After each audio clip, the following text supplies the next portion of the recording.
பாக்கியலட்சுமி சீரியல்ல நாளைக்கான ப்ரோமோல பார்த்தீங்கன்னா, பாக்கிய அமைச்சர்கிட்ட வீடியோ ஆதாரத்தோட கவுன்சிலர் பண்ண எல்லா தப்புமே நிரூபிக்க, அவருமே பார்த்தீங்கன்னா, "டேய் ஒழுங்கு மரியாதை கேஸ் வாபஸ் வாங்கிரு.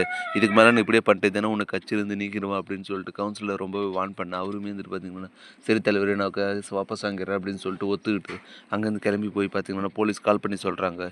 இந்த விஷயம் பார்த்த உடனே பாக்கியா பார்த்தீங்கன்னா, செம சந்தோஷமாகுது. "எப்படியோ ஒரு வழி பிரச்சனைலாம் நீங்கிருச்சுடா" அப்படின்னு சொல்லி சந்தோஷமா இருக்க. இந்த விஷயத்த பார்த்தீங்கன்னா, வீட்ல போயும் சொல்றாங்க. முதல்ல பார்த்தீங்கன்னா, ஈஸ்வரி பாக்கியாவ புரிஞ்சுக்காம திட்டினாலுமே பார்த்தீங்கன்னா, அதுக்கப்புறம் பாக்கியா செஞ்ச செயல நினச்சு ரொம்ப சந்தோஷப்படுறாங்க. ஒரு வழியா செல்லினும் பார்த்தீங்கன்னா, எல்லாம் முடிஞ்சு வீட்டுக்கும் வந்துடுறாரு. வீட்டுக்கு வந்து செல்லின பார்த்துட்டு பார்த்தீங்கன்னா, எல்லாருமே ரொம்ப சந்தோஷப்படுறாங்க. பாக்கியாவுமே பார்த்தீங்கன்னா, "உனக்கு ஒண்ணும் ஆகலடா" அப்படின்ற மாரி சொல்லி சந்தோஷமா பேசிட்டு இருக்க டைம்ல தான், செல்லிங்க பார்த்தீங்கன்னா, பாக்கியா மேல செம்ம கோவப்படுறாரு.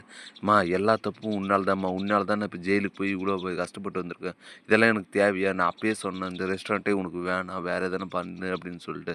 ஆனா நீ தான் சொன்ன பேச்சு கேட்காம ரெஸ்டாரண்ட் வைக்கிறேன், அது வைக்கிறேன்னு சொல்லிட்டு, இப்போ பாரு எந்த அளவுக்கு போயிருக்கு. இதுக்கு மேல உனக்கு அந்த ரெஸ்டாரண்ட் வேணுமா? அப்படின்னு சொல்லிட்டு செல்லியும் சொல்ல, என்னடா இப்படி பேசிட்டு இருக்க?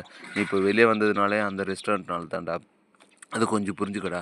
அம்மா உன் நல்லதுக்காக தானே பண்றேன் அப்படின்ற மாரி சொல்ல, என்ன நல்லதுக்காக பண்ற? நாங்க தான் உன்ன நல்லா பார்த்துக்குறோம். நீ வீட்லயே இரு அப்படின்ற மாரி சொல்றோம்ல.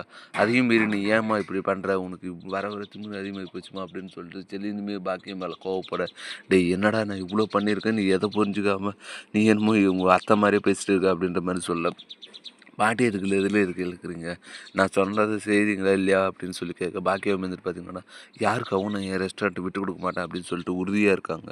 இதனால செல்லி ஆத்திரப்பட்டு பார்த்தீங்கன்னா, சரி அப்ப நீ ஒரு ரெஸ்டாரண்ட்ட கட்டு ஆளு. நான் இந்த வீட்ட விட்டு போறேன் அப்படின்னு சொல்லிட்டு கோவமா, அவங்க மாமனார் வீட்டுக்கு கிளம்ப பையெல்லாம் தூக்கிட்டு வெளியே போறாரு.